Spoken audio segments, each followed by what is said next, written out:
A widow was hammering fence posts alone in the untamed Oklahoma territory until a silent Choctaw hunter revealed a deadly secret about her, land that would force them both to choose between survival and something far more dangerous than love. Oklahoma territory, September 1889, the month of the Great Land Rush had transformed a virgin prairie into a chaotic patchwork of desperate dreams and broken promises. While thousands of settlers had raced across the territory claiming their pieces of paradise, most had already packed up and fled when the harsh reality of frontier life stripped away their romantic notions of the West. The lucky ones made it back to civilization with their lives intact. The unlucky ones left only crude wooden crosses and half-finished cabins as monuments to their shattered ambitions. Before we jump back in, tell us where you're tuning in from, and if this story touches you, make sure you're subscribed, because tomorrow I've saved something extra special for you. Clara Harrington had not been part of the land rush. She had arrived 3 months later, alone, carrying nothing but a carpet bag of clothes, her late husband's surveying tools, and a legal document that most folks would have called worthless. The paper bore the faded signature of a Cherokee chief and the official seal of the Bureau of Indian Affairs, granting Thomas Harrington mineral rights to a specific section of land that the government had mysteriously overlooked during the official lottery. Thomas had won the deed in a poker game in Kansas City, shortly before a stray bullet from a saloon fight had ended his dreams of striking it rich in Indian territory. Now Clara stood on that same land, her dress soaked with sweat despite the September chill, her hands bloodied and blistered from 3 weeks of solitary labor.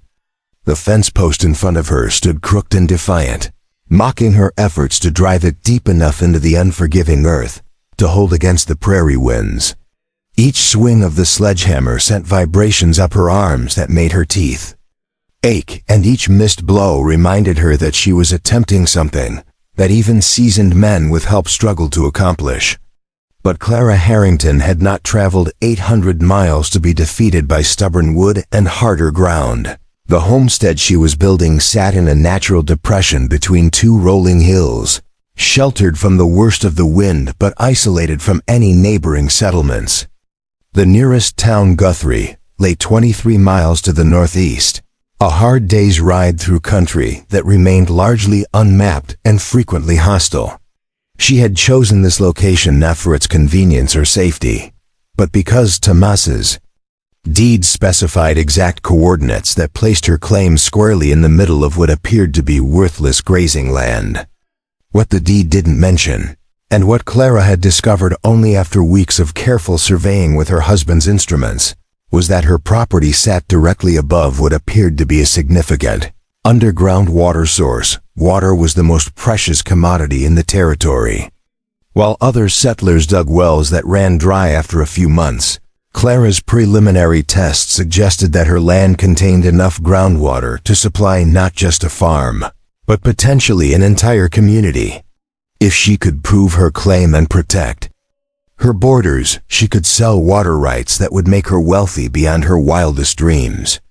But first, she had to establish clear boundaries around the entire 200-acre plot, and that meant setting fence posts at precise intervals along a perimeter that stretched nearly 3 miles, through some of the most challenging terrain in the territory. The work was backbreaking, even for a woman accustomed to physical labor.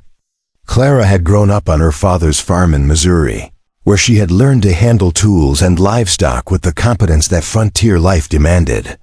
But fencing this much land alone, without draft animals to help transport materials, and with only her own strength to drive posts into ground that seemed determined to reject them, pushed her to the very limits of her endurance. Each post required her to first clear away the tough prairie grass and underlying root systems, then dig a hole deep enough to anchor the post against wind and weather, then somehow hold the heavy wooden beam upright while driving it home with precise, powerful blows from the sledgehammer. She had started before dawn every day for 3 weeks, working until her hands could no longer grip the hammer handle and her vision blurred from exhaustion. At night, she collapsed in the crude shelter she had constructed from salvaged lumber and canvas, too tired even to properly cook the salt pork and hardtack that comprised most of her meals. Her supplies were running dangerously low, and she would soon have to make the treacherous journey to Guthrie for provisions, losing precious time that she could not afford to waste. Winter would arrive within 2 months, and if she had not completed her fencing by then, the spring thaw would wash away weeks of work and force her to start over under even more desperate circumstances, the fence post that currently defied. Her efforts represented more than just another marker in her boundary line. It stood at the northeastern corner of her property, the point where her land bordered a section that remained unclaimed, despite the frenzied activity of the land rush. According to her surveying, the unclaimed section contained terrain too rough and rocky for farming, with steep ravines and dense thickets that would challenge even experienced frontiersmen.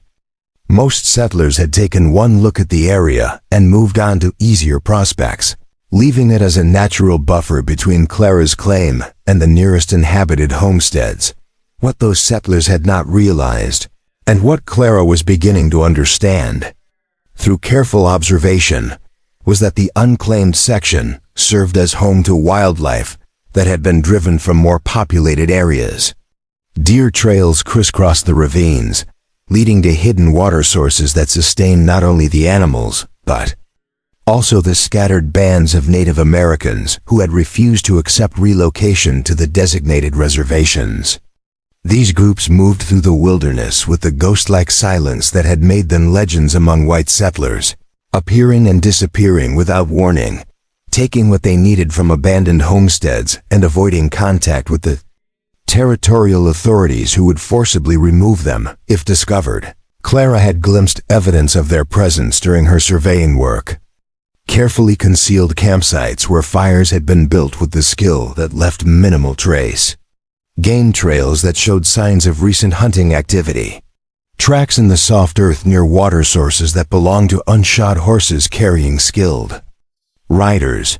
She had also found subtle markers carved into trees and arranged in stone patterns that clearly conveyed information to those who knew how to read them. Though their meaning remained completely mysterious to her untrained eyes, the discovery of these signs had added a new dimension of concern to her already precarious situation. While she felt no particular animosity toward the Native Americans who obviously used this land, she understood that her presence represented a potential threat to their security and freedom.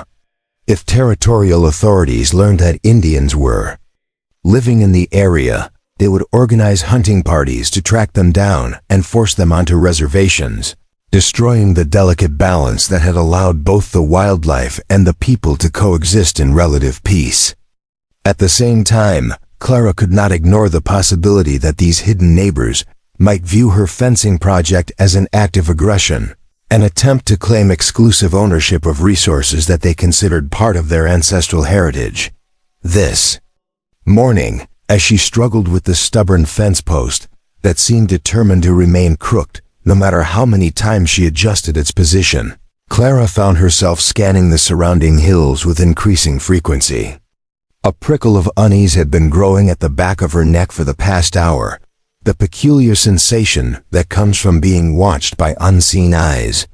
She had learned to trust such instincts during her months on the frontier, where survival often depended on the ability to sense danger before it became visible. The morning air carried sounds that did not quite fit the normal pattern of wildlife activity, and twice she had caught glimpses of movement among the distant trees that seemed too purposeful to be attributed to deer or smaller animal setting. Down her sledgehammer, Clara wiped the sweat from her forehead with the back of her sleeve and allowed herself a moment to survey the progress she had made over the past 3 weeks. Behind her, stretching southwest toward the heart of her property, ran a line of fence posts that represented countless hours of exhausting labor. The posts stood roughly 10 feet apart, connected by rails that she had split from logs salvaged from an abandoned homestead 5 miles to the east. Preparing and narrating this story took us a lot of time, so if you are enjoying it, subscribe to our channel. It means a lot to us now. Back to the story. The fence would never win any prizes for appearance, but it would clearly mark her boundaries and discourage casual trespassers who might otherwise assume the land. Remained unclaimed ahead of her, however, lay the most challenging section of her entire project. The northeastern boundary of her property ran along the edge of a rocky ridge that rose nearly 50 feet above the surrounding prairie. The ridge would provide excellent natural defense against wind and weather, but setting fence posts along its base would require her to work around massive boulders and navigate terrain that became increasingly treacherous as it approached the unclaimed wilderness beyond. She had been dreading this section since beginning her project, knowing that it would test not only her physical strength, but also her problem-solving abilities. The immediate challenge lay in the fence post that currently tilted at a ridiculous angle despite her best efforts to drive it straight. The ground at this spot seemed to consist of alternating layers of soft earth and impenetrable stone, causing the post to shift unpredictably each time she struck it with the hammer. She had already dug the hole twice, trying to find a more stable foundation, but each attempt had revealed new obstacles that defied her amateur excavation techniques. What she needed was either more experience with this type of work, or tools better suited to breaking through rocky soil, or simply someone with the knowledge to advise her on the most effective approach, as if summoned by her moment of desperate frustration. Movement caught her eye along the tree line that marked the edge of the unclaimed territory. A figure emerged from the shadows with the fluid grace that suggested long familiarity with moving through difficult terrain without disturbing the natural environment. Even at a distance of several hundred yards, Clara could see that the figure was a man tall and lean, dressed in the practical clothing of someone who lived and worked in the wilderness. He moved with the purposeful stride of someone who had a specific destination in mind, and that destination appeared to be Clara herself. Her first instinct was to reach for the rifle that she kept propped against a nearby fence post during her work. The weapon had belonged to Thomas, and while Clara was a competent shot, she harbored no illusions about her ability to defend herself against a determined attacker. At the same time, the approaching figure showed none of the furtive behavior that she would expect from someone with hostile intentions. He walked openly across the prairie, making no attempt to use available cover or conceal his approach, suggesting either supreme confidence in his own abilities or peaceful intentions that made stealth unnecessary. As the distance between them decreased, Clara could make out more details about her unexpected visitor. His clothing consisted of a mixture of traditional Native American garments and practical frontier wear that had obviously been chosen for durability rather than appearance. His long black hair was tied back with what appeared to be a leather cord, and his movements displayed the controlled economy of motion that Clara had observed in men who spent most of their time outdoors. Most significantly, he carried no visible weapons beyond a hunting knife at his belt and what looked like a bow slung across his shoulder, suggesting that he approached her as a hunter rather than a warrior. Clara's hand moved instinctively toward her rifle, then stopped as she realized that grabbing the weapon might be interpreted as a hostile gesture that could escalate a potentially peaceful encounter into something dangerous. Instead, she straightened to her full height, squared her shoulders, and waited for the stranger to close the remaining distance between them. Her heart hammered against her ribs, but she forced her breathing to remain steady and her expression to remain neutral. Whatever this encounter might bring, she would meet it with the dignity that befitted a woman who had chosen to make her stand in this unforgiving land. The man stopped when he reached a distance of about 20 feet, close enough for normal conversation but far enough away to avoid appearing threatening. Up close, Clara could see that he was probably in his early 30s, with the weathered features and quiet confidence that came from years of successful survival in challenging environments. His dark eyes took in the scene before him with the methodical assessment of someone accustomed to reading complex situations quickly and accurately. He looked first at Clara herself, then at the crooked fence post, then at the line of completed fencing that stretched away behind her, and finally back to her face when he spoke. His voice carried the soft accent of someone who had learned English as a second language, but his words were clear and carefully chosen. "You are building fence alone." It was a statement rather than a question, delivered without judgment, but with obvious awareness of the enormity of the task she had undertaken. Clara nodded, unsure whether he expected a response or was simply acknowledging what his eyes had already confirmed. "I am the Shappa," he said, offering what she realized was an introduction rather than a challenge. "I hunt in the hills. Beyond your land. I have watched your work for several days." The admission that he had been observing her without her knowledge sent a chill down Clara's spine, but his tone remained neutral and unthreatening. If anything, he seemed to be extending the courtesy of honesty rather than allowing her to continue believing that her activities had gone unnoticed. Clara found her voice and replied, "I am Clara Harrington. This is my land." She gestured toward the legal document that she kept folded in her jacket pocket, but did not remove it. Something in Shappa's manner suggested that he was already familiar with the legitimacy of her claim.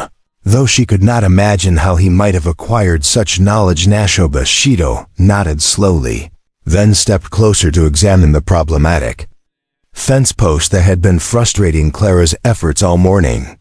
He circled the post carefully, studying not only its position, but also the surrounding ground and the tools that Clara had been using. After a moment, he looked up at her with an expression that might have been amusement. "Your hole is not deep enough, and you dig in wrong place. Ground here has stone beneath. Post needs different angle to find stable earth." Without asking permission or waiting for Clara's response, Shappa knelt beside the troublesome fence post and began examining the soil with his hands. His fingers moved through the dirt with the practiced efficiency of someone who had spent years reading the subtle messages that earth and stone could convey to those who knew how to listen. After a moment, he stood and walked in a wide circle around the immediate area, occasionally stopping to press his foot against the ground or brush aside the prairie grass to expose the underlying surface. Clara watched this performance with growing fascination and irritation. She had spent the better part of 3 hours wrestling with that particular post, digging and redigging the hole until her hands were raw and her back screamed in protest. Now this stranger appeared out of nowhere and presumed to diagnose her problem within minutes of arriving on her property. The rational part of her mind acknowledged that he obviously possessed knowledge and experience that she lacked, but her pride bristled at the implication that her efforts had been fundamentally flawed from the beginning. "The stone layer runs deeper here than where you have been working," Shappa said, returning to stand beside the crooked post. "But it does not run straight. If you move your post 3 feet toward the hill, you will find softer ground that will hold better." He pointed toward a spot that looked identical to Clara's untrained eye, but his confidence suggested that he could perceive differences invisible to her. "Also, your hole should be deeper than you think. In this ground, fence post needs to go down far enough to reach below the frost line, or winter will push it up and make it loose." The practical value of his advice was obvious, but Clara found herself reluctant to simply accept help from a man she had met only minutes earlier. Her months on the frontier had taught her to be suspicious of anyone who approached her isolated homestead, regardless of their apparent friendliness. Too many settlers had been robbed, murdered, or worse by individuals who had seemed harmless during initial encounters. At the same time, she could not ignore the fact that Shappa had already demonstrated knowledge that could save her hours of wasted effort. "Why would you help me?" she asked directly, studying his face for any sign of deception or hidden motivation. "What do you want in return?" The blunt question seemed to surprise him. And for a moment, his carefully neutral expression shifted toward something that might have been amusement. When he replied, his voice carried a note of respect that had not been present in his earlier statements. "I want nothing from you," he said simply. "But I have reasons for preferring that you succeed in your work here rather than abandon your claim and leave this land empty for others to take." The cryptic response raised more questions than it answered, but something in his tone suggested that he would not elaborate without significant encouragement. Clara filed the statement away for future consideration and focused on the more immediate question of whether to accept his offered assistance. Before she could respond, Shappa had already moved to the spot he had indicated and begun digging with a short-handled shovel that he produced from somewhere beneath his loose-fitting shirt. His technique was completely different from Clara's amateur efforts. Instead of trying to break through obstacles with brute force, he worked around them, following the natural contours of the soil and using leverage rather than strength to move stubborn rocks and compacted earth. Within minutes, he had excavated a hole that was both deeper and more precisely shaped than anything Clara had managed to achieve. "You learn this from watching," he said without looking up from his work. "Earth tells you where it wants to be disturbed and where it wants to be left alone. Your people try to make Earth do what you want. My people learn to want what Earth is willing to give." The philosophical distinction might have sounded like mystical nonsense coming from someone else, but Clara could see the practical results of his approach taking shape in front of her. As Shappa continued digging, Clara found herself studying him with the same careful attention she had learned to apply to any potentially significant development in her challenging circumstances. His movements were economical and purposeful, suggesting years of experience with physical labor, but there was something in his bearing that indicated education and intelligence beyond what she might have expected from a simple hunter. When he spoke, his English was grammatically correct and his vocabulary was sophisticated, though he chose his words with the deliberation of someone translating thoughts from another language. More intriguingly, his clothing and equipment showed a level of quality and craftsmanship that seemed inconsistent with the hardscrabble existence that most displaced Native Americans endured in the territory. His leather goods were expertly worked and well-maintained. His knife bore intricate, decorative patterns that suggested significant skill and time investment. Even his bow, which Clara could now see more clearly as he worked, appeared to be constructed from materials and techniques that represented considerable expertise. "You are not just a hunter," Clara said, making the observation as a statement rather than a question. Shappa paused in his digging and looked up at her with an expression that acknowledged the accuracy of her assessment. For a moment, she thought he might ignore her comment entirely, but then he set down his shovel and straightened to his full height. "I am Shappa Chitto, son of Tanchilusa, who was chief of the Red Oak Band before the soldiers came to take us to the reservation in the south," he said, his voice carrying a formal cadence that suggested he was reciting information with ceremonial significance. "I am trained in the old ways of my people, but I also learned the new ways at the school in Carlisle, where they tried to make me forget who I was born to be. I am a hunter because hunting keeps me alive in these hills, but I am also a keeper of knowledge that my people need me to remember." The revelation transformed Clara's understanding of the man working beside her fence post. Carlisle was the famous Indian boarding school in Pennsylvania where the government sent Native American children to be civilized through forced assimilation into white society. Students at Carlisle were forbidden to speak their native languages, practice their traditional customs, or maintain connections to their tribal identities. The school's motto, "Kill the Indian, save the man," summarized its approach to education. And graduates often found themselves caught between two worlds, no longer fully accepted by their birth communities, but never truly welcomed by white society. "Why did you come back here instead of staying in the East?" Clara asked, genuinely curious about the choice that had brought Shappa to this remote corner of the territory. His answer revealed depths of complexity that she had not anticipated. Because my father died on the reservation, and my mother died trying to walk home to the burial grounds of our ancestors, he said quietly. Because the government promised that if we went peacefully to the reservation, we would be cared for and our children would be educated, and we would eventually be allowed to return to our lands. Because those promises were lies, and the only way to honor my parents is to live as they would have wanted me to live, in the places they loved, keeping alive the knowledge they died trying to preserve. The stark honesty of his response left Clara momentarily speechless. She had heard stories about the forced relocations of Native American tribes, but those stories had always seemed distant and abstract, part of a larger political process that she could not influence and therefore chose not to think about deeply. Suddenly confronted with the personal reality of that process, she found herself grappling with uncomfortable questions about her own role in the continuing transformation of the territory. But if you live here illegally, aren't you putting yourself in constant danger? She asked. The territorial authorities are always looking for Indians who have left the reservations. If they find you ... She did not need to complete the thought.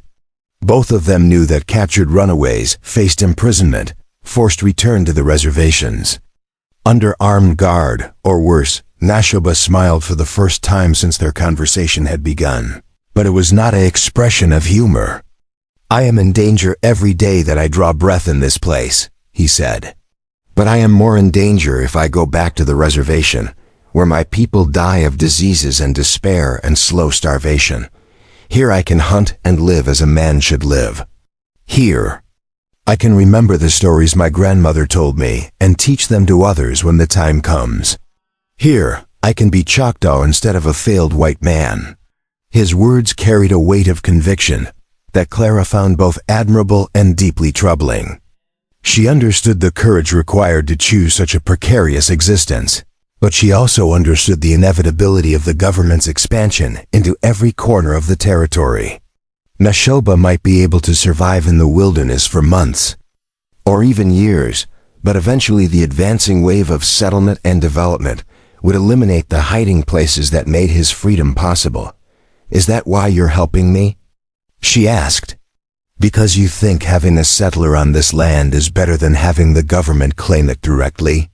The question seemed to strike closer to the truth than her previous guesses, because Shappa's expression grew more serious and thoughtful. Your land sits on water, he said after a long pause. Good water, clean water, enough water to supply many people for many years. If government men come here and find that water, they will bring soldiers and surveyors and railroad companies. They will build a town here, maybe a big town, and they will bring hunters and trappers and farmers who will drive away all the game and cut down all the trees and turn the hills into something that can no longer hide my people. Clara felt a chill of understanding as the implications of his statement became clear. Her property was not just valuable because of its water rights. It was strategically positioned to control access to a resource that could support significant development in an area that currently remained largely wild and unsettled.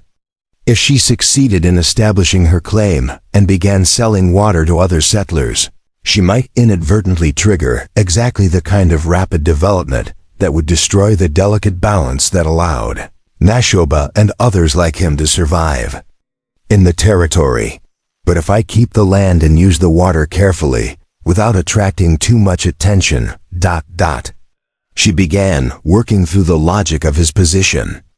Shappa nodded, confirming that she was beginning to understand the complex calculations that had led to his decision to help her. One woman with a small farm does not threaten the game or change the land in ways that matter, he said.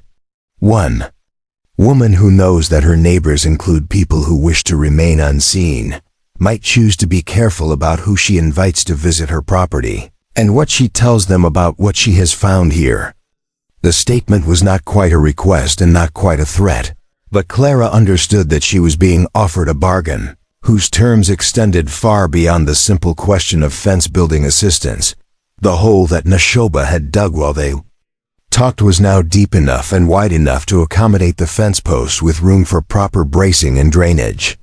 He gestured for Clara to help him position the post, and together they maneuvered the heavy wooden beam into place. This time, the post stood straight and solid, anchored in soil that would hold it secure through wind and weather. The difference between amateur and expert technique was so obvious that Clara felt embarrassed by her earlier struggles. "How did you learn to work with tools like this?" she asked as they began packing earth around the base of the post. I assumed that your people use different methods for building things." The comment revealed her own ignorance about Native American cultures, and she immediately regretted the way it sounded. Shappa did not seem offended by her assumption. "My people built many things," he said patiently. "Villages, fortifications, ceremonial structures that lasted for generations. We also learned to use the tools of your people when those tools proved useful for our purposes. At Carlisle, they taught me carpentry and metalworking and surveying because they thought such skills would help me find work in white society.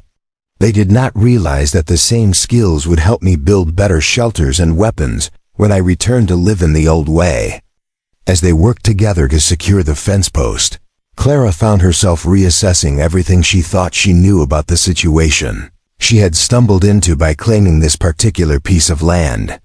What had seemed like a straightforward business opportunity, establish a claim, prove water rights, sell access to other settlers, now appeared to be entangled with political and cultural conflicts that she barely understood.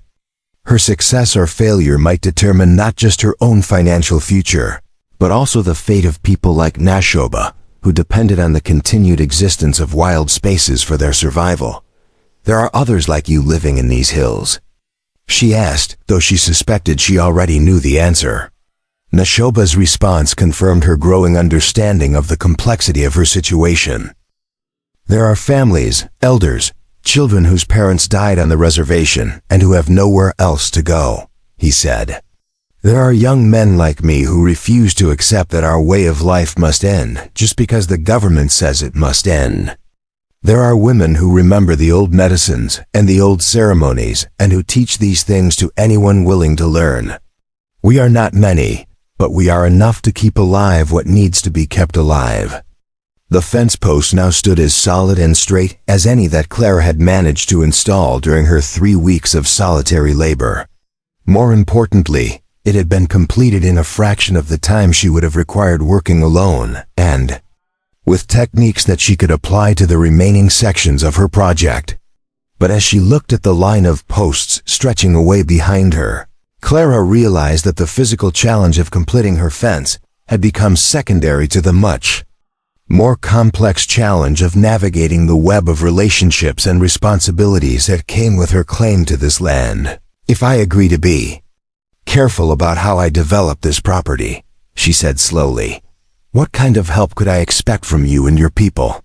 The question was essentially a negotiation, an attempt to understand the terms of the bargain that Shappa had implied without stating directly. Shappa considered her question for a long moment before responding.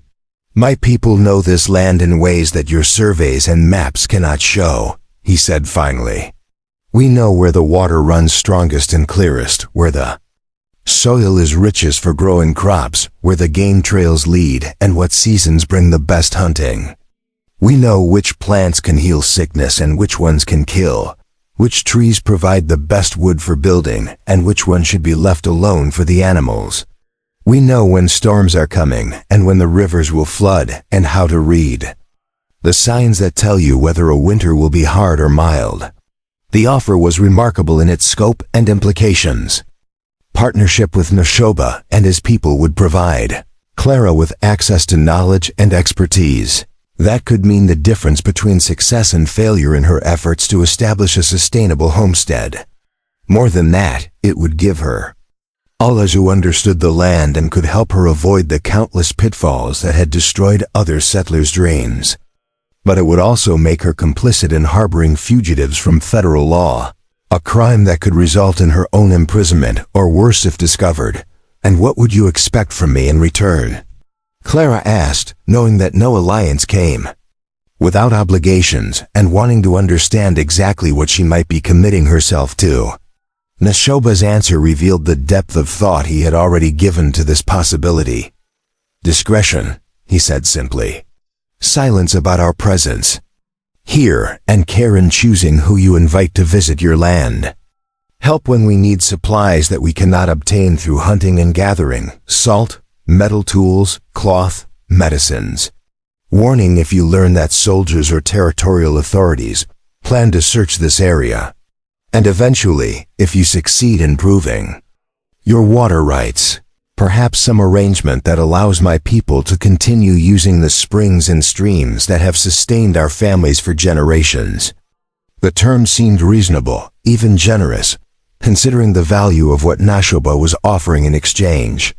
But Clara understood that accepting his proposal would fundamentally alter the nature of her homesteading venture. Instead of being simply a businesswoman seeking to establish profitable water rights, she would become a partner in an ongoing resistance to federal policies that she had never questioned and barely understood.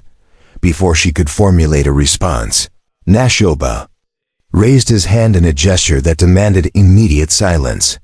His entire body tensed with alertness, and his eyes began scanning the surrounding landscape with the focused intensity of a predator detecting potential danger. Clara followed his gaze, but could see nothing unusual in the rolling prairie that stretched away in all directions. Riders, he said quietly, pointing toward a distant cloud of dust that Clara had assumed was simply wind stirring the dry grass. 3 horses, maybe 4, coming from the direction of Guthrie. Still far away, but they ride with purpose, not like travelers or merchants. His ability to extract such detailed information from barely visible signs impressed Clara, but his obvious concern about the approaching riders sent a chill of apprehension through her. Should you hide?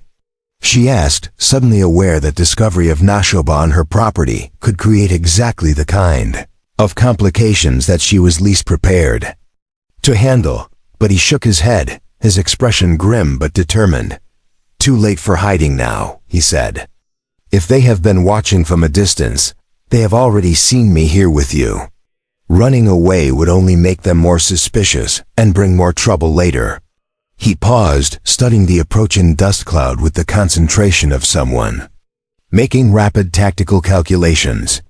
Better to stay and see what they want, and hope that they are not the kind of men who see problems that need to be solved with violence. The 3 riders approached with the deliberate pace of men who were confident in their authority and unafraid of what they might encounter at their destination. As they drew closer, Clara could make out details that confirmed her worst fears about the nature of this unexpected visit. The lead rider wore the unmistakable blue uniform of a territorial marshal, his badge glinting in the afternoon sunlight and his hand resting casually on the grip of his holstered revolver. The 2 men flanking him were dressed in the rough clothing of frontier trackers, but their weapons and bearing suggested professional experience with violence rather than simple hunting or trapping. Nashoba remained perfectly still beside the newly installed fence post, but Clara could sense the coiled tension in his posture as he calculated distances to available cover and assessed his chances of escape if the situation turned hostile. His right hand had moved almost imperceptibly closer to the knife at his belt, and his eyes tracked the approaching riders with the unwavering focus of a predator preparing to defend itself. Clara realized that she was about to witness a confrontation that could end in bloodshed, and that her response to whatever demands these men might make could determine whether Nashoba lived or died. The marshal raised his hand in a gesture that brought his companions to a halt about 30 yards from where Clara and Nashoba stood. At this distance, conversation was possible, but any sudden movement would be clearly visible to all parties. The marshal studied the scene before him with the methodical attention of a professional lawman gathering evidence, taking in the line of completed fencing, the tools scattered around the work area, and most significantly, the presence of a Native American man on property claimed by a white settler. Afternoon. "Ma'am," the marshal called out, touching the brim of his hat in. A gesture of formal courtesy that did not extend to warmth or genuine respect. "Marshal William Hayes, Territorial Authority for this district. I'm here on official business regarding reports of illegal activity in this area." His voice carried the flat authority of someone accustomed to having his questions answered quickly. And completely, Clara felt her mouth go dry as the implications of his statement became clear. Someone had reported Nashoba's presence to the territorial authorities, which meant that their meeting today had not been as private as she had assumed.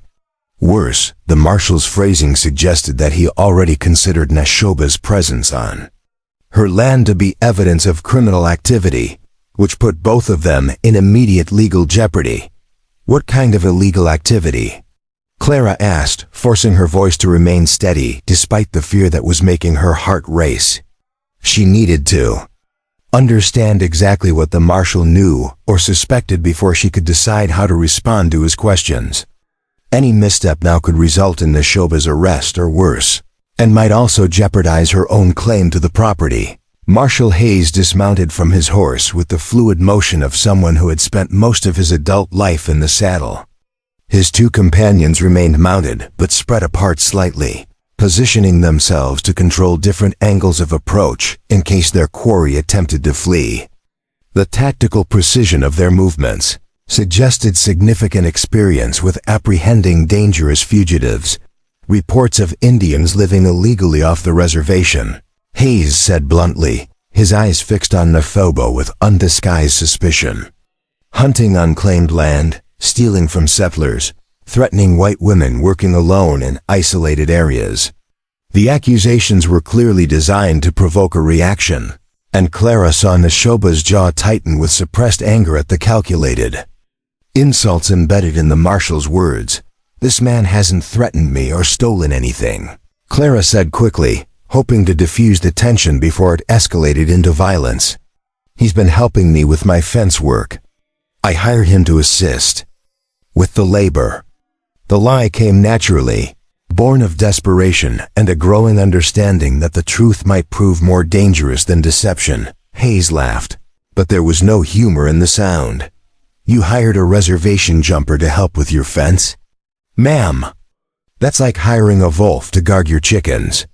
These people can't be trusted around civilized folks, especially women living alone without proper protection."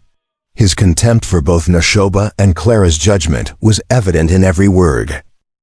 One of the mounted trackers, a lean man with a scarred face and cold eyes, leaned forward in his saddle and spat tobacco juice into the dirt. "Hell, Marshal, maybe she ain't as innocent as she's pretending. Could be she's been trading more than work for his help, if you catch my meaning." The crude insinuation sent a surge of rage through Clara that momentarily overwhelmed her fear. "How dare you suggest such a thing?" she snapped, taking a step forward despite the obvious danger of provoking men who were already looking for excuses to use violence. "I am a respectable widow trying to establish a legitimate homestead, and I will not stand here and listen to your filthy implications about my character or my business arrangements." The scarred tracker grinned at her response, clearly enjoying the opportunity to torment a woman who could not effectively defend herself against his verbal abuse. But his amusement died quickly when Nashoba finally spoke, his voice carrying a quiet menace that cut through the tension like a blade.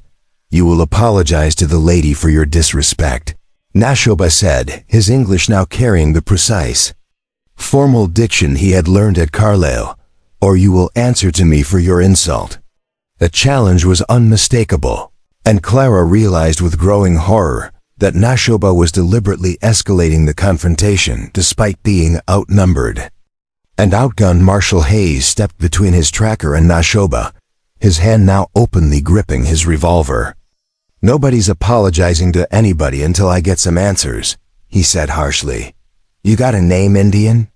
And don't try lying to me, because I've got descriptions of every runaway from the southern reservations, and I'll know if you're trying to Pass yourself off as someone you're not. Shappa drew himself up to his full height and met the marshal's hostile stare without flinching. I am Shappa Chitto, son of Tanchi Lusa, and I am not a runaway from any reservation because I was never properly sent to one.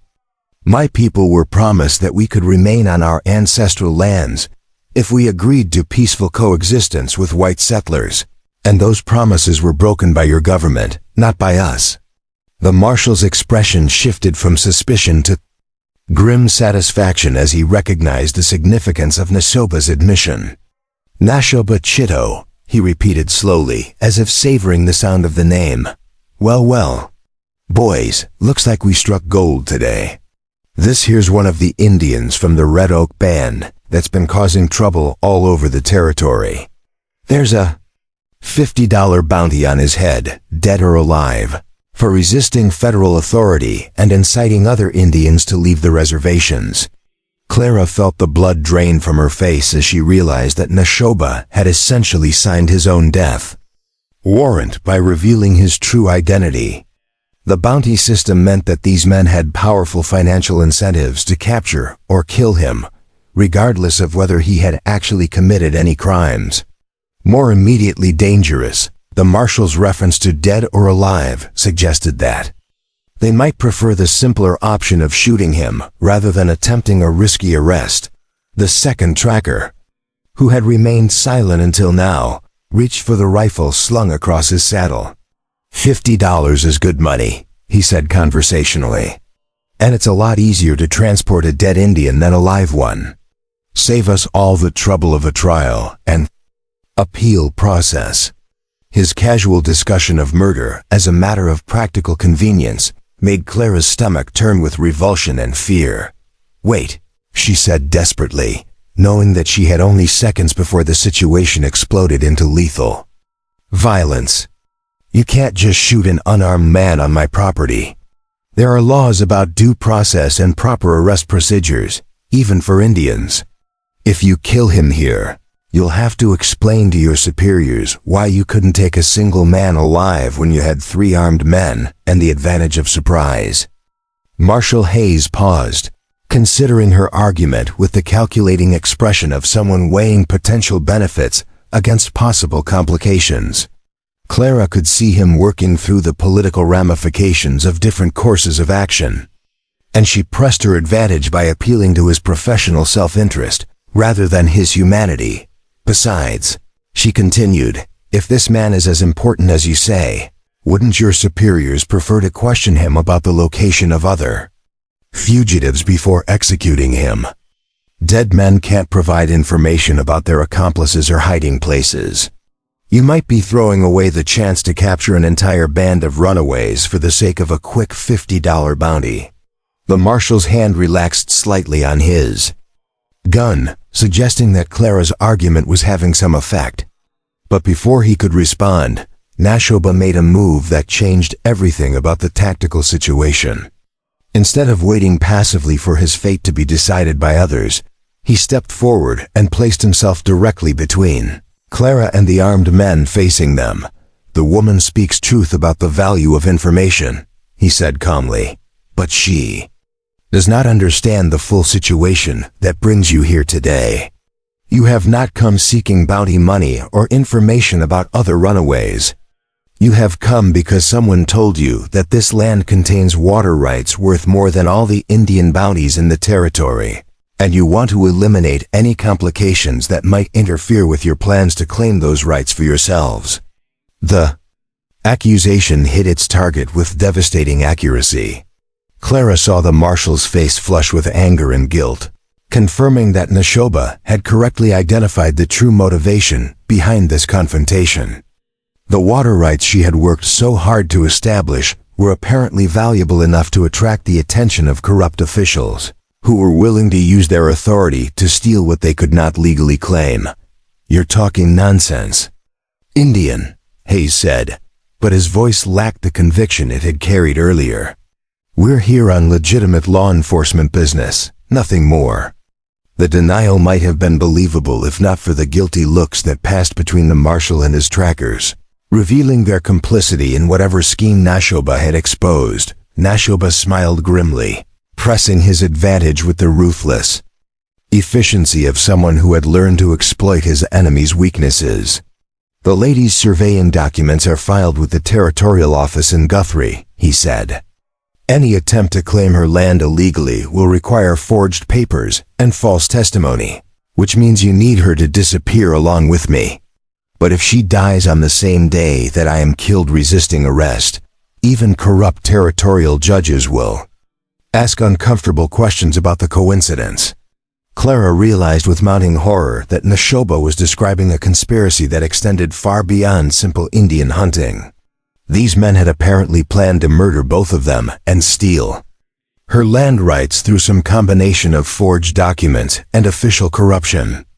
The only thing preventing them from acting immediately was their concern about leaving evidence that might expose their crimes to higher authorities. The scarred tracker was growing impatient with the extended conversation. "Hell, Marshal, we can make it look like the Indian killed her before we shot him," he said with the casual brutality of someone who had obviously participated in similar cover-ups before. "Nobody's going to investigate too hard when a white woman gets murdered by a savage. Happens all the time out here, and folks expect it." The callous discussion of her own murder galvanized Clara into action born of pure desperation and fury. Without thinking through the consequences, she grabbed the rifle that she had left leaning against a nearby fence post and swung it toward the mounted trackers. She had no intention of actually shooting anyone, but she hoped that the threat of armed resistance might force them to reconsider their plans. Her movement triggered an explosive response from all three men. The marshal drew his revolver with practiced speed, while both trackers brought their own weapons to bear on Clara's position. But Shappa was already moving, diving toward the marshal with the fluid grace of someone who had trained for exactly this kind of life-or-death confrontation. The next few seconds unfolded with the chaotic violence that Clara had dreaded since the moment the riders appeared on the horizon. Shappa's tackle knocked Marshal Hayes off balance, sending his first shot wild and giving Clara the precious seconds she needed to bring her rifle into firing position. The scarred tracker's horse reared in panic as gunshots echoed across the prairie, throwing off his aim and causing his bullet to dig harmlessly into the ground beside Clara's feet. But the second tracker had maintained better control of his mount and his weapon. His rifle shot caught Shappa in the left shoulder, spinning him around and sending him crashing into the fence post that they had so carefully installed only minutes earlier. Blood immediately began soaking through his shirt, and Clara could see that the wound was serious enough to significantly impair his ability to continue fighting. Clara's own shot went high, passing over the second tracker's head, but close enough to make his horse sidestep nervously and spoil his follow-up shot. She worked the lever action of her rifle with fumbling fingers, trying to chamber another round while keeping the weapon pointed in the general direction of her attackers. Her hands were shaking so badly that she could barely operate the mechanism, and she knew that her inexperience with combat shooting made her next shot unlikely to hit anything vital. One of the mounted trackers, a lean man with a scarred face and cold eyes, leaned forward in his saddle and spat tobacco juice into the dirt. "Hell, Marshal, maybe she ain't as innocent as she's pretending. Could be she's been trading more than work for his help, if you catch my meaning." The crude insinuation sent a surge of rage through Clara that momentarily overwhelmed her fear. "How dare you suggest such a thing?" she snapped, taking a step forward despite the obvious danger of provoking men who were already looking for excuses to use violence. "I am a respectable widow trying to establish a legitimate homestead, and I will not stand here and listen to your filthy implications about my character or my business arrangements." The scarred tracker grinned at her response, clearly enjoying the opportunity to torment a woman who could not effectively defend herself against his verbal abuse. But his amusement died quickly when Shappa finally spoke, his voice carrying a quiet menace that cut through the tension like a blade. "You will apologize to the lady for your disrespect. Nashoba said, his English now carrying the precise, formal diction he had learned at Carlisle, "or you will answer to me for your insult." The challenge was unmistakable, and Clara realized with growing horror that Nashoba was deliberately escalating the confrontation despite being outnumbered. And outgunned Marshal Hayes stepped between his tracker and Nashoba, his hand now openly gripping his revolver. "Nobody's apologizing to anybody until I get some answers," he said harshly. "You got a name, Indian? And don't try lying to me, because I've got descriptions of every runaway from the southern reservations, and I'll know if you're trying to. Pass yourself off as someone you're not." Nashoba drew himself up to his full height and met the marshal's hostile stare without flinching. "I am Nashoba Chido, son of Tanchi Lusa, and I am not a runaway from any reservation because I was never properly sent to one. My people were promised that we could remain on our ancestral lands if we agreed to peaceful coexistence with white settlers, and those promises were broken by your government, not by us." The marshal's expression shifted from suspicion to grim satisfaction as he recognized the significance of Nashoba's admission. "Nashoba Chido," he repeated slowly, as if savoring the sound of the name. "Well, well. Boys, looks like we struck gold today. This here's one of the Indians from the Red Oak Band that's been causing trouble all over the territory. There's a $50 bounty on his head, dead or alive, for resisting federal authority and inciting other Indians to leave the reservations." Clara felt the blood drain from her face as she realized that Nashoba had essentially signed his own death warrant by revealing his true identity. The bounty system meant that these men had powerful financial incentives to capture or kill him, regardless of whether he had actually committed any crimes. More immediately dangerous, the marshal's reference to dead or alive suggested that they might prefer the simpler option of shooting him rather than attempting a risky arrest. The second tracker, who had remained silent until now, reached for the rifle slung across his saddle. $50 is good money," he said conversationally. "And it's a lot easier to transport a dead Indian than a live one. Save us all the trouble of a trial and appeal process." His casual discussion of murder as a matter of practical convenience made Clara's stomach turn with revulsion and fear. "Wait," she said desperately, knowing that she had only seconds before the situation exploded into lethal violence. "You can't just shoot an unarmed man on my property. There are laws about due process and proper arrest procedures, even for Indians. If you kill him here, you'll have to explain to your superiors why you couldn't take a single man alive when you had 3 armed men and the advantage of surprise." Marshal Hayes paused, considering her argument with the calculating expression of someone weighing potential benefits against possible complications. Clara could see him working through the political ramifications of different courses of action, and she pressed her advantage by appealing to his professional self-interest rather than his humanity. "Besides," she continued, "if this man is as important as you say, wouldn't your superiors prefer to question him about the location of other fugitives before executing him? Dead men can't provide information about their accomplices or hiding places. You might be throwing away the chance to capture an entire band of runaways for the sake of a quick $50 bounty." The marshal's hand relaxed slightly on his gun, suggesting that Clara's argument was having some effect. But before he could respond, Nashoba made a move that changed everything about the tactical situation. Instead of waiting passively for his fate to be decided by others, he stepped forward and placed himself directly between Clara and the armed men facing them. "The woman speaks truth about the value of information," he said calmly. "But she does not understand the full situation that brings you here today. You have not come seeking bounty money or information about other runaways. You have come because someone told you that this land contains water rights worth more than all the Indian bounties in the territory, and you want to eliminate any complications that might interfere with your plans to claim those rights for yourselves." The accusation hit its target with devastating accuracy.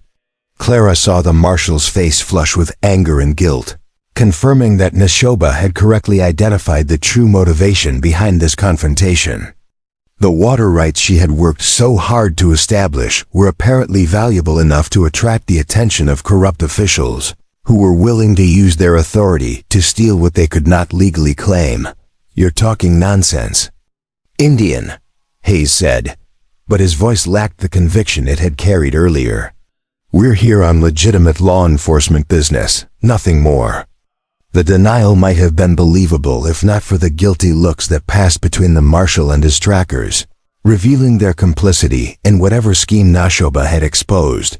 Shappa smiled grimly, pressing his advantage with the ruthless efficiency of someone who had learned to exploit his enemy's weaknesses. "The lady's surveying documents are filed with the territorial office in Guthrie," he said. "Any attempt to claim her land illegally will require forged papers and false testimony, which means you need her to disappear along with me. But if she dies on the same day that I am killed resisting arrest, even corrupt territorial judges will ask uncomfortable questions about the coincidence." Clara realized with mounting horror that Shappa was describing a conspiracy that extended far beyond simple Indian hunting. These men had apparently planned to murder both of them and steal her land rights through some combination of forged documents and official corruption. The only thing preventing them from acting immediately was their concern about leaving evidence that might expose their crimes to higher authorities.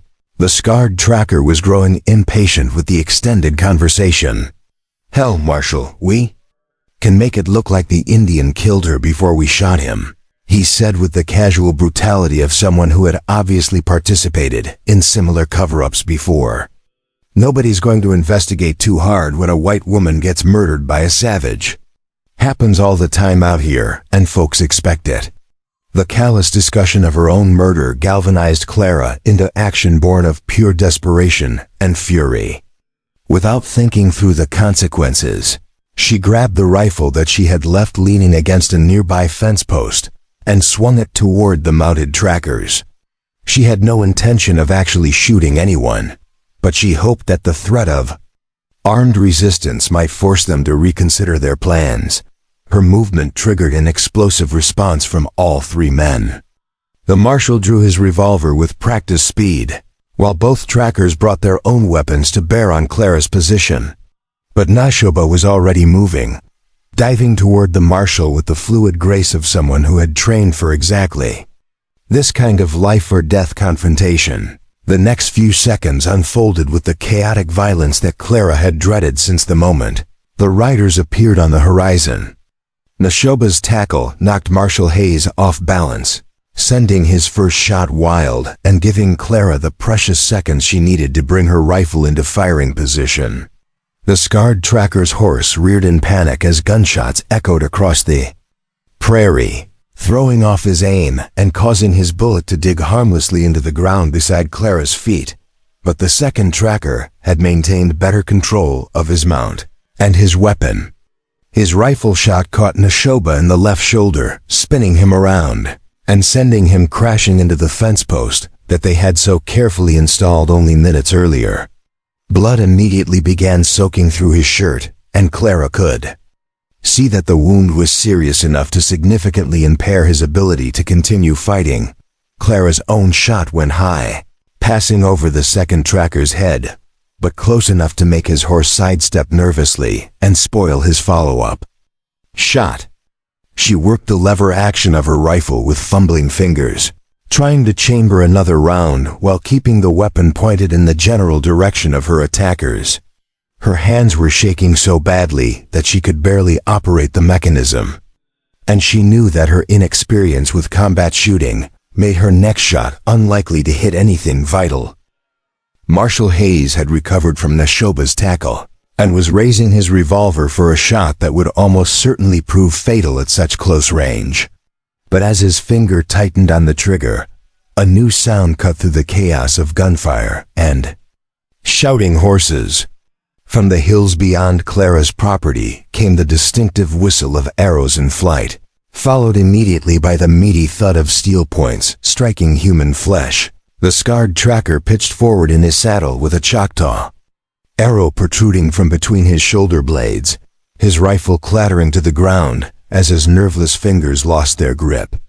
A second arrow took the other tracker in the thigh, causing him to cry out in pain and shock as his horse bolted across the prairie with him clinging desperately to the saddle horn. Marshal Hayes spun toward the source of the arrows, his revolver tracking wildly as he searched for targets among the rocks and brush that dotted the landscape. But the Choctaw archers remained invisible, their positions betrayed only by the continuing flight of arrows that forced the marshal to take cover behind his horse rather than press his attack on Clara and Shappa. "How many of them are there?" Hayes shouted, his earlier confidence replaced by the desperate fear of a man who had suddenly found himself outnumbered and outmaneuvered by an enemy he could not see or count. His question received no answer except another arrow that passed close enough to his head to trim a few hairs from his sideburn. Clara used the distraction to reach Shappa, who was struggling to remain conscious despite the blood loss from his shoulder wound. She pressed her hand against the injury, trying to slow the bleeding while keeping her rifle ready in case the marshal renewed his attack. Shappa's eyes were glazed with pain, but he managed to focus on her face long enough to whisper urgent instructions. "My people will cover our retreat," he gasped, his voice barely audible above the continuing chaos of the fight. "But you must come with me now, or the marshal will kill you as soon as they drive off the archers. Your land is lost either way, but your life can still be saved if you move quickly." The logic of his argument was undeniable, but Clara found herself reluctant to abandon everything she had worked so hard to build. Another volley of arrows convinced her that hesitation would prove fatal. The scarred tracker had fallen from his horse and lay motionless in the grass, while his companion continued to flee across the prairie with an arrow in his leg. Marshal Hayes was pinned behind his horse, unable to advance or retreat without exposing himself to the invisible archers who commanded the high ground around Clara's property. "Can you walk?" Clara asked Shappa, helping him struggle to his feet despite the obvious agony that the movement caused him. Blood continued to seep through her fingers as she tried to support his weight while maintaining pressure on his wound. He nodded grimly, though she could see that each step would cost him tremendous effort. Together they began moving toward the rocky outcropping where Shappa's allies had positioned themselves to provide covering fire. Behind them, Marshal Hayes continued to shout threats and demands for surrender, but his words were punctuated by the whistle of arrows that kept him pinned in place. Clara realized that she was crossing a line that would forever separate her old life from whatever future awaited her in the wilderness. As they reached the shelter of the rocks, strong hands reached out to help them climb to safety. Clara found herself surrounded by faces that reflected the same mixture of determination and desperation that she had seen in Shappa's eyes. These were people who had chosen freedom over security, dignity over survival, and who were willing to fight and die for the right to live according to their own values rather than submit to a system that offered them nothing but degradation and slow death. "Welcome to the resistance," said an elderly Choctaw woman whose weathered hands were surprisingly gentle as she began examining Shappa's wound. "You are no longer a settler seeking water rights. You are now a fugitive from territorial justice, wanted for aiding and abetting known criminals and resisting federal authority. Your old life is finished, but your new life begins today." The hidden canyon that served as the Choctaw resistance camp lay 3 miles into the unclaimed territory, accessible only through a narrow passage between towering rock formations that could be easily defended by a handful of determined fighters. Clara had never imagined that such a place existed so close to her homestead. A complete village carved into the living stone and camouflaged so expertly that even territorial scouts had passed within yards of its entrance without detecting any sign of human habitation. As she helped carry the wounded Shappa through the winding passages that led to the heart of the settlement, she began to understand the true scope of the organization that had just saved both their lives. The camp housed nearly 60 people, ranging from elders who remembered the time before white settlement to children who had been born in hiding and knew no life. Beyond the constant vigilance required to avoid detection by government forces, the community had created an entirely self-sufficient society within the natural fortress of the canyon, complete with workshops for crafting weapons and tools, gardens that utilized every scrap of available soil, and an elaborate system of lookouts and communication that allowed them to monitor territorial activities across hundreds of square miles. Clara was immediately struck by the level of organization and discipline that governed every aspect of the camp's operations. This was not a desperate band of refugees struggling to survive in the wilderness, but a carefully planned military operation designed to sustain long-term resistance against overwhelming odds. The men and women who moved through the camp carried themselves with the confidence of professional soldiers, while the children played games that were obviously designed to teach stealth, observation, and survival skills that might someday save their lives. The elderly woman who had welcomed Clara to the resistance introduced herself as Iokli Foka, which she translated as Dear Woman in English. She had served as a medicine practitioner for her people before the forced relocations, and her skills had made her invaluable to a community that could not seek help from territorial doctors without exposing themselves to capture. As she worked to clean and bind Nashoba's gunshot wound, she explained the history and purpose of the resistance movement that Clara had now joined whether she wanted to or not. We are not the only group living free in the territory, Iokli Foka said as she applied a poultice made from plants that Clara did not recognize. There are Cherokee hiding in the eastern hills, Creek families in the river bottoms to the south, and even some Seminole who walked all the way north from the Florida swamps rather than submit to reservation life. We stay in contact with these other groups, sharing information about territorial movements and coordinating our activities to avoid conflicts that might expose us all to discovery. The revelation that dozens or perhaps hundreds of Native American families were living illegally throughout the territory fundamentally changed Clara's understanding of the political situation she had stumbled into. What territorial officials presented as isolated incidents of individual runaways was actually a coordinated resistance movement that posed a significant challenge to federal authority in the region. More immediately important for Clara's own situation, it meant that her decision to help Nashoba had aligned her with a cause that extended far beyond personal loyalty to a single person. As Iokli Foka continued her medical work, other members of the resistance gathered around to hear Clara's account of the confrontation with Marshal Hayes and his trackers. She described the Marshal's obvious interest in her water rights and his willingness to commit murder to steal her land. Information that prompted grim nods of recognition from listeners who had clearly encountered similar corruption before. When she finished her story, an intense discussion began among the camp's leaders about the implications of her experience for their ongoing security. The discussion took place in Choctaw, but Clara could follow the general drift of the conversation through gestures, tone, and the occasional English phrases that crept into the debate. Several speakers seemed to be arguing that Clara's presence in the camp represented an unacceptable security risk, since her disappearance would inevitably trigger extensive searches that might lead territorial forces to the canyon.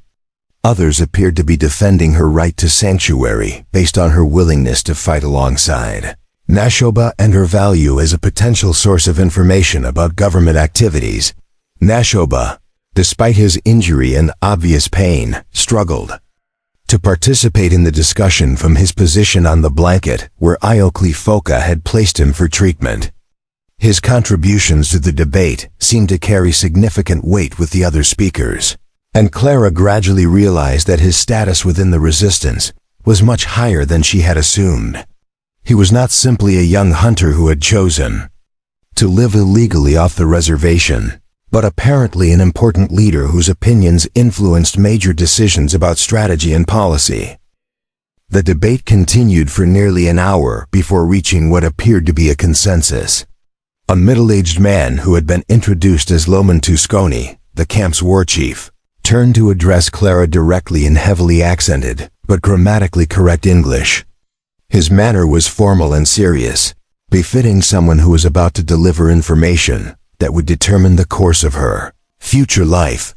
The people have decided that you may remain with us, but only if you prove your commitment to our cause through actions rather than words, he said gravely. Shappa has told us that you possess surveying skills and legal knowledge that could be valuable to our struggle against the territorial government. If this is true, there are ways that you can help us that no one else among our people can accomplish. The conditional offer of acceptance came with obvious strings attached, and Clara understood that she was being evaluated for her potential usefulness rather than simply offered humanitarian assistance. When Clara asked what kind of help they needed from someone with her particular skills, Loman Tusconi outlined a plan that was breathtaking in its audacity and scope. The resistance had been gathering intelligence about territorial corruption for months, documenting cases where officials had used their authority to steal land, water rights, and mineral claims from both Native Americans and white settlers who lacked the political connections to protect themselves. What they needed now was someone who could infiltrate the territorial office in Guthrie, access official records, and gather evidence that could expose the entire network of corruption to federal authorities in Washington. The plan required Clara to return to her normal life as a homesteader, pretending that she had successfully driven off Shappa and his allies during the Quenturing confrontation with Marshal Hayes.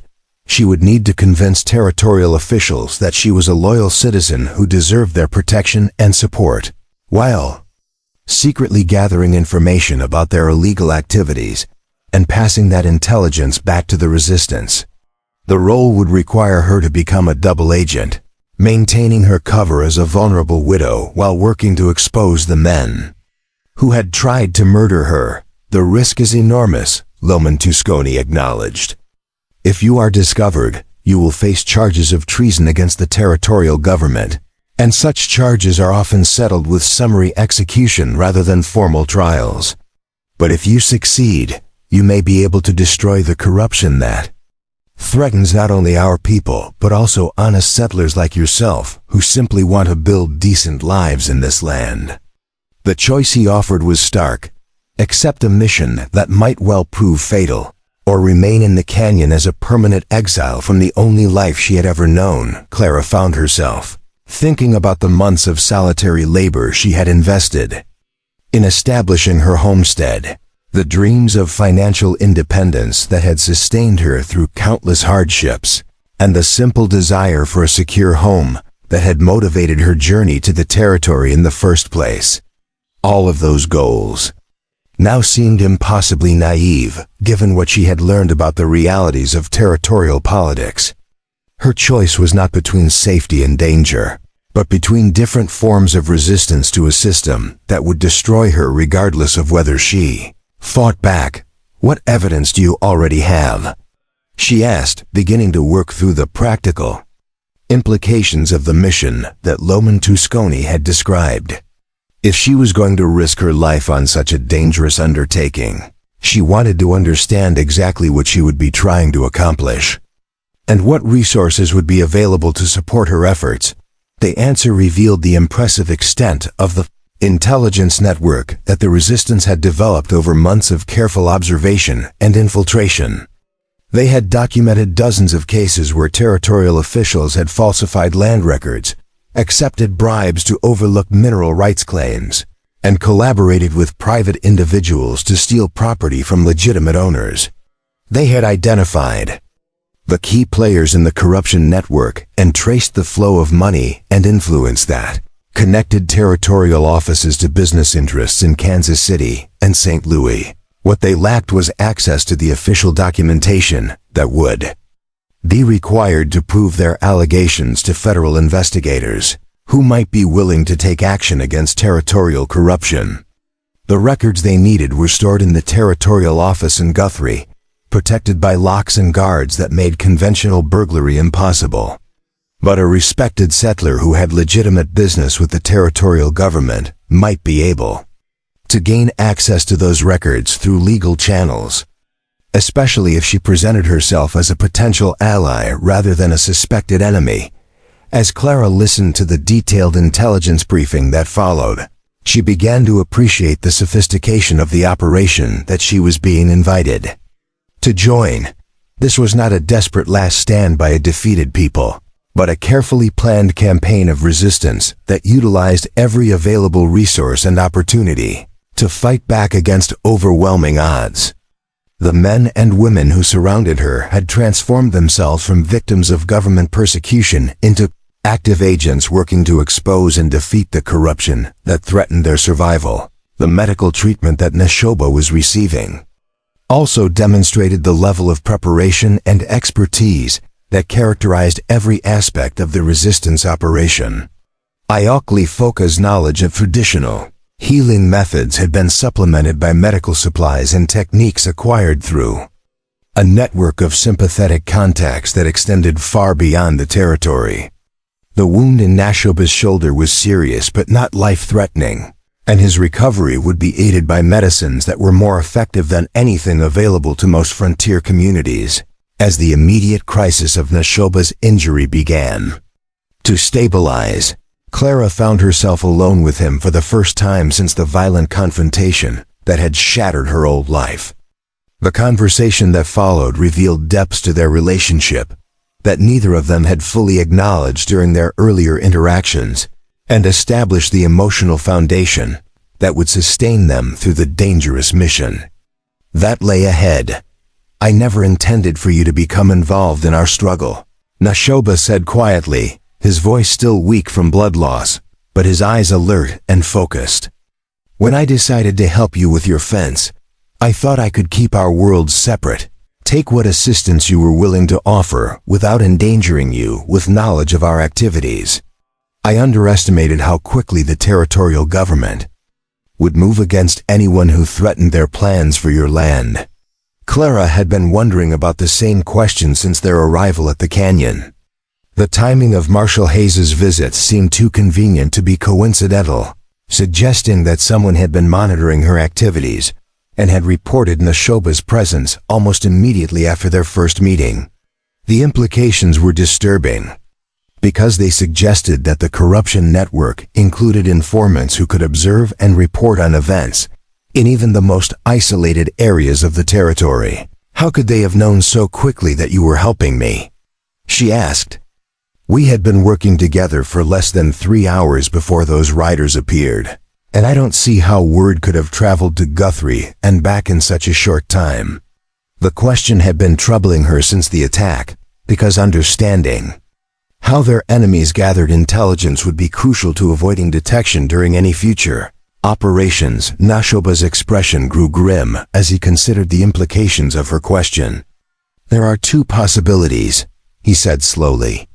"Either they have been watching your land continuously since you filed your claim, which would require more resources than I thought they possessed, or they have informants among my own people who reported our meeting directly to territorial authorities." Both possibilities were deeply troubling for different reasons, but the second would represent a devastating blow to the security of the entire resistance operation. The conversation was interrupted by the return of Loman Tusconi, who brought news that confirmed Clara's fears about the scope of the surveillance network that was operating against them. Scouts had reported that Marshal Hayes had survived the attack and was already organizing a massive search operation that would bring dozens of territorial agents and federal marshals into the area. More ominously, he was being assisted by a civilian tracker whose reputation for finding hidden Indian camps was legendary throughout the territory. "Buck Morrison has been hired to lead the search," Loman Tusconi reported, his voice heavy with concern. "He found the Cherokee holdouts in the eastern hills last year, and he tracked down the Creek families that were hiding in the river bottoms. If anyone can find this canyon, it will be Morrison, and he will not stop looking until he succeeds." or dies in the attempt. The news added a new level of urgency to Clara's mission, because the resistance might have only days or weeks before their sanctuary was discovered and destroyed. The plan that emerged from the emergency council meeting that followed was ambitious, dangerous, and dependent on split-second timing that would require perfect coordination between multiple groups operating across hundreds of miles of hostile territory. Clara would return to her homestead and begin establishing her cover story as a loyal settler who had successfully defended her property against Indian attack. Simultaneously, other resistance members would begin evacuating the canyon and dispersing to backup locations that had been prepared for exactly this kind of emergency. But the evacuation would not be a simple retreat. Instead, it would be coordinated with a series of diversionary actions designed to draw Morrison and his search teams away from the actual escape routes while simultaneously gathering intelligence about the corruption network that had triggered the current crisis. If the plan succeeded, it would not only save the lives of the people in the canyon, but also provide the evidence needed to expose territorial corruption to federal authorities, who might be willing to take action. Clara understood that her role in this complex operation would require her to maintain perfect composure, while under constant scrutiny from people who would kill her without hesitation if they suspected her true loyalties. She would need to convince Marshal Hayes that she was a valuable ally rather than a dangerous enemy, while secretly documenting his criminal activities and passing that information to resistance contacts without being detected. The margin for error was non-existent, and failure would result in not only her own death, but also the capture and execution of dozens of innocent people who were depending on her success. As the details of the plan were finalized, Clara found herself accepting a mission that would have seemed impossible just hours earlier. But the violent confrontation with territorial authorities had taught her that there was no safety in neutrality, no protection in simply minding her own business and hoping that the conflicts around her would resolve themselves without affecting her personally. The corruption that threatened the resistance also threatened every honest person trying to build a life in the territory, and the only way to defeat it was through organized resistance that utilized every available resource and opportunity.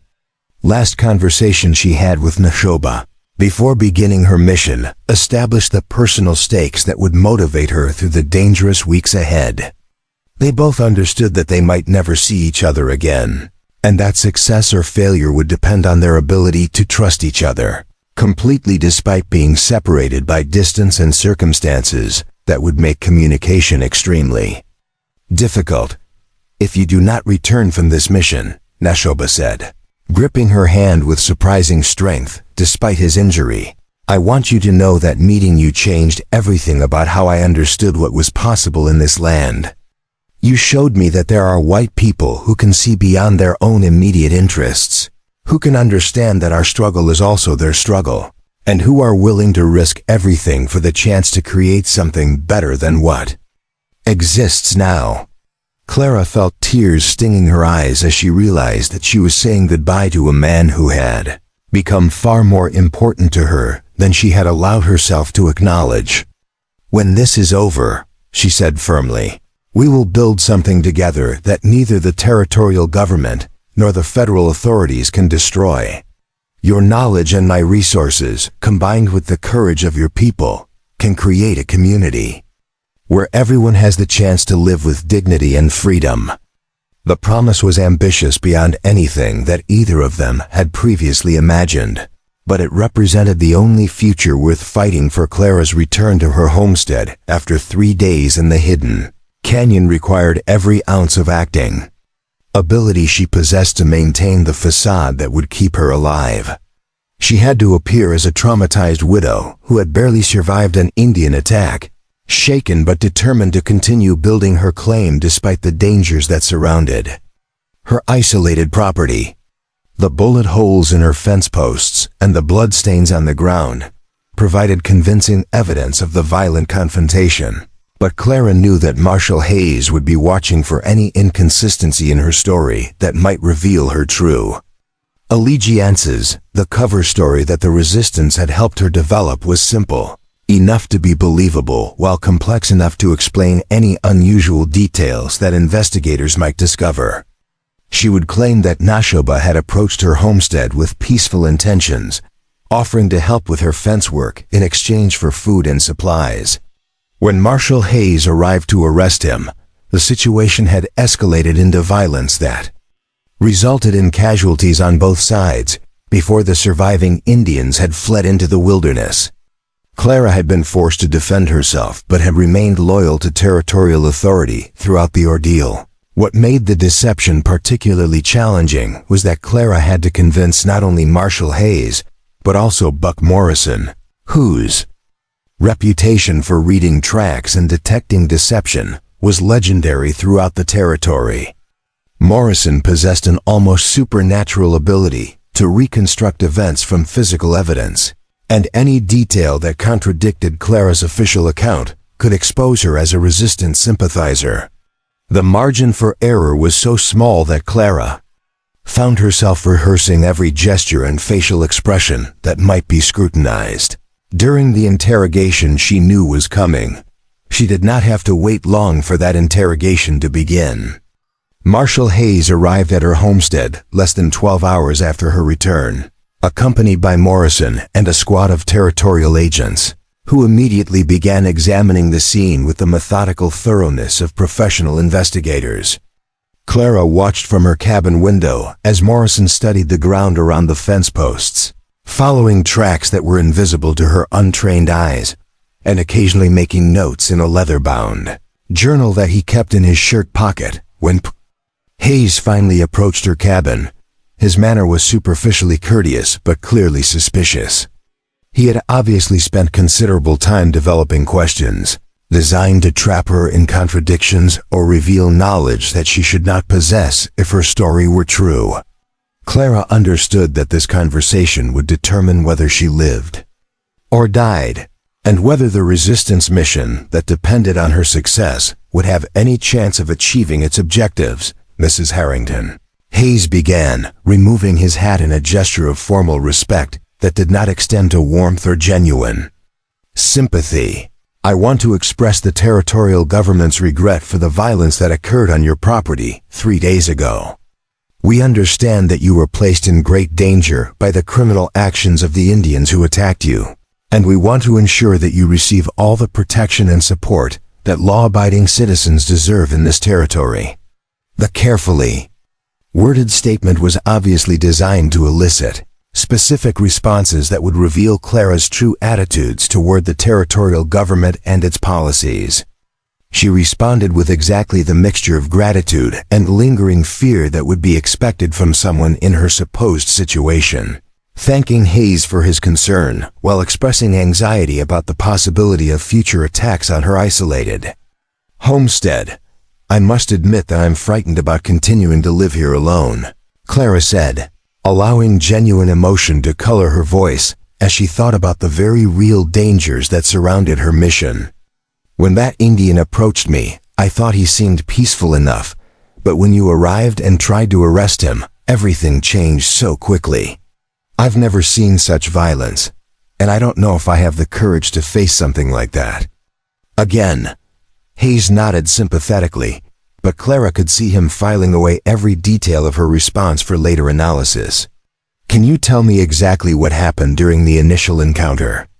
He asked. How long had the Indian been on your property before we arrived? What did he say to you, and what kind of work was he doing when we found him?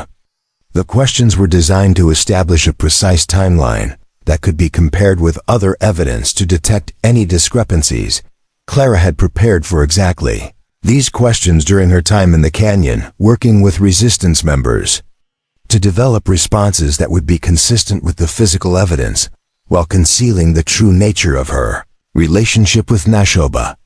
She described their meeting in terms that portrayed her as a naive victim who had been deceived by an Indian's false promises of peaceful assistance, emphasizing her relief when territorial authorities had arrived to protect her from a situation that was spiraling beyond her control.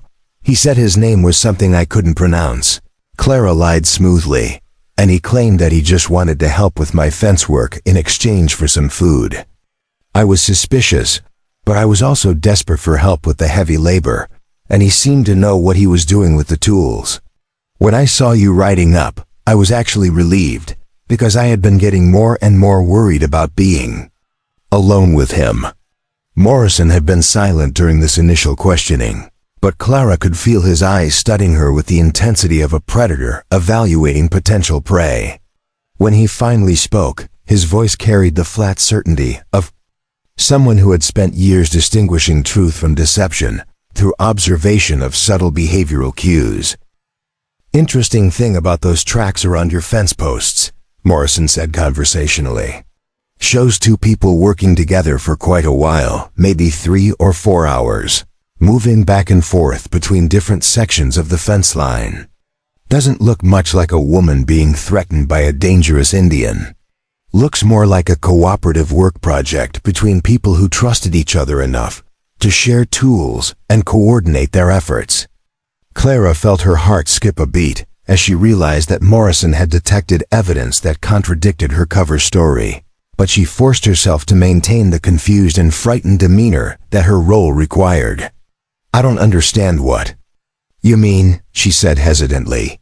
"He was helping me, yes, but I was watching him carefully the whole time. I never trusted him completely, which is why I was so relieved when you arrived to arrest him." Morrison smiled, but there was no warmth in the expression. "Maybe you were watching him," he said slowly, "but you were also working alongside him like you'd been partners for years.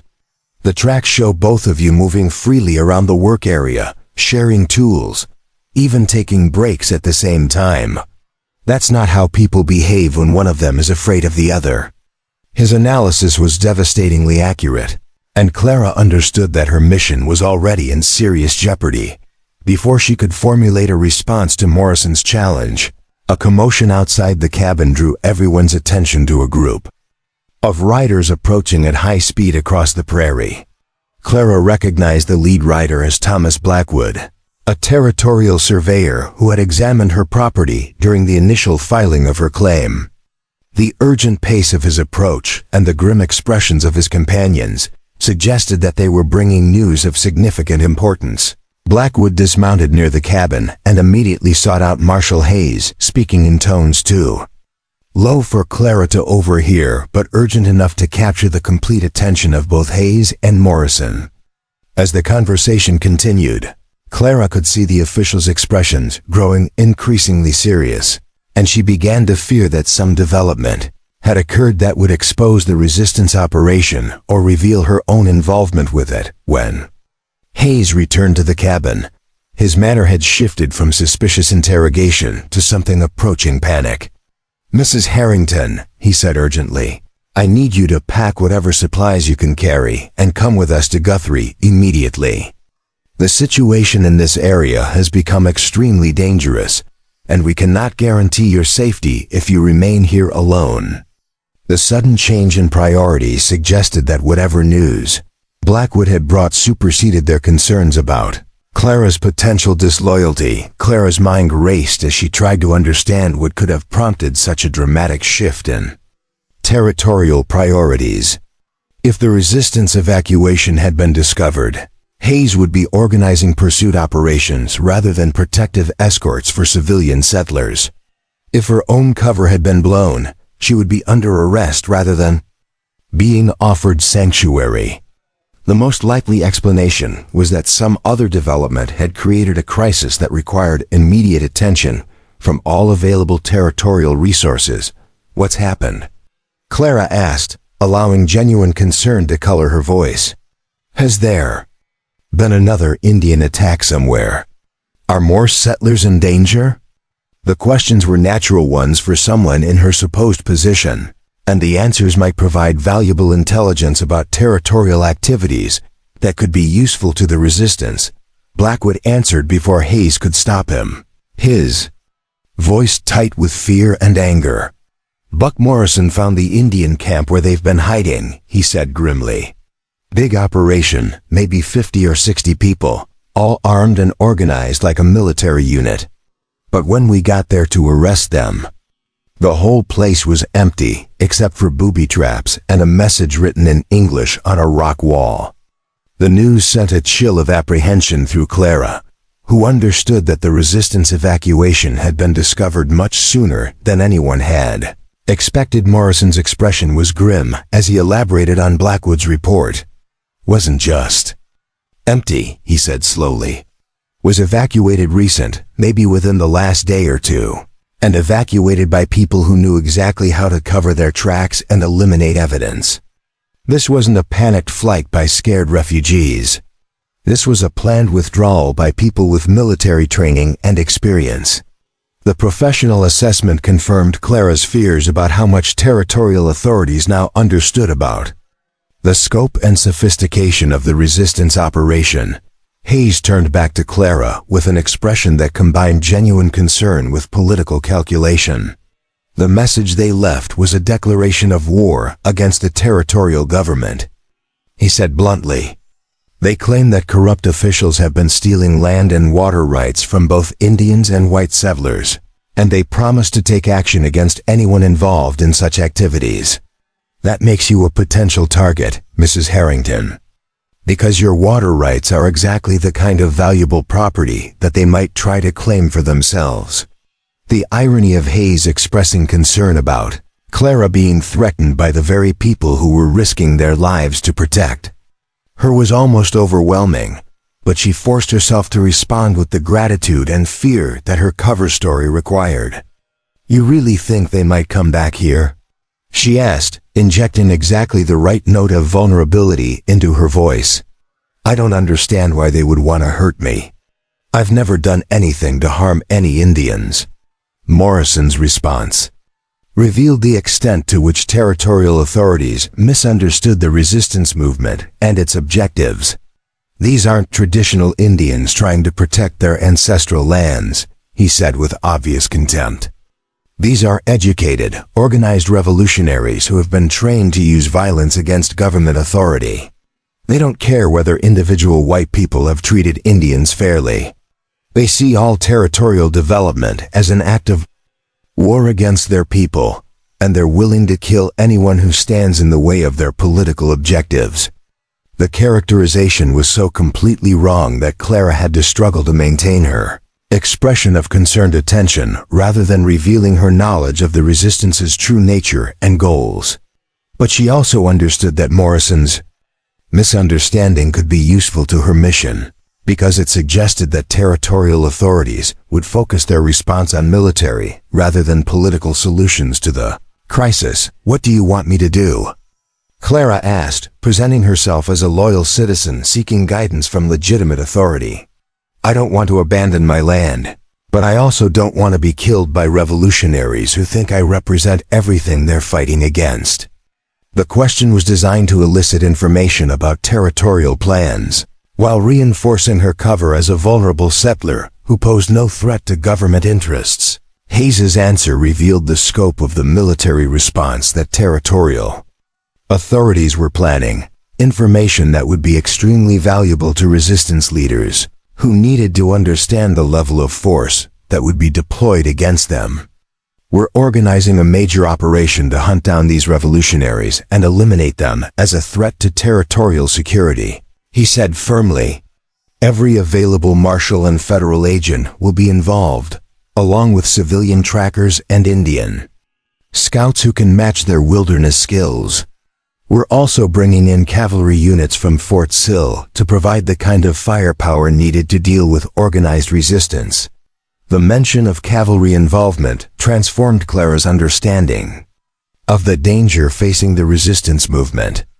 What had begun as a territorial law enforcement issue was escalating into a full-scale military campaign that would bring hundreds of professional soldiers into the area with orders to eliminate any organized Native American presence. The resistance would be facing not just corrupt marshals and civilian trackers, but trained cavalry units with superior weapons and tactical experience. Morrison added details that made the situation even more ominous. "We've also sent word to Washington about the revolutionary threat," he said. Federal authorities are concerned that this kind of organized Indian resistance could spread to other territories if it's not crushed quickly and completely. There's talk of declaring martial law in this entire region until the threat is eliminated. The possibility of martial law would make Clara's intelligence-gathering mission infinitely more dangerous while severely limiting the resistance's ability to operate effectively. As Clara listened to these revelations about the scope of the government response, she began to understand that her mission had become far more urgent and dangerous than anyone had anticipated when it was originally planned. The evidence of territorial corruption that she was supposed to gather might be the only thing that could prevent a full-scale military campaign that would result in the deaths of dozens of innocent people who were simply trying to live according to their own values rather than submit to a system that offered them nothing but degradation and death. "I think I should come with you to Guthrie," Clara said, making the decision that her mission required despite the enormous risks it would entail. "I don't feel safe staying here alone, and I want to do whatever I can to help territorial authorities deal with this threat. Maybe there's some way I can provide information that would be useful to your investigation." The offer positioned her as a loyal citizen, eager to assist with government activities, while providing the justification she needed to gain access to territorial offices where the evidence she needed might be stored. Hayes readily agreed to her request, clearly pleased to have a cooperative witness who could provide first-hand testimony about Indian activities in the area. "Your testimony will be extremely valuable," he assured her. "You've had more direct contact with these revolutionaries than any other civilian, and your observations might help us understand their capabilities and intentions." The statement confirmed that Clara's cover story was working, but it also reminded her that maintaining that deception would require her to provide testimony that could be used to harm the very people she was trying to protect. As Clara packed her few belongings for the journey to Guthrie, she understood that she was entering the most dangerous phase of her mission. She would be surrounded by enemies who would kill her without hesitation if they discovered her true loyalties, while attempting to gather evidence that could save the lives of people who had become more important to her than her own safety.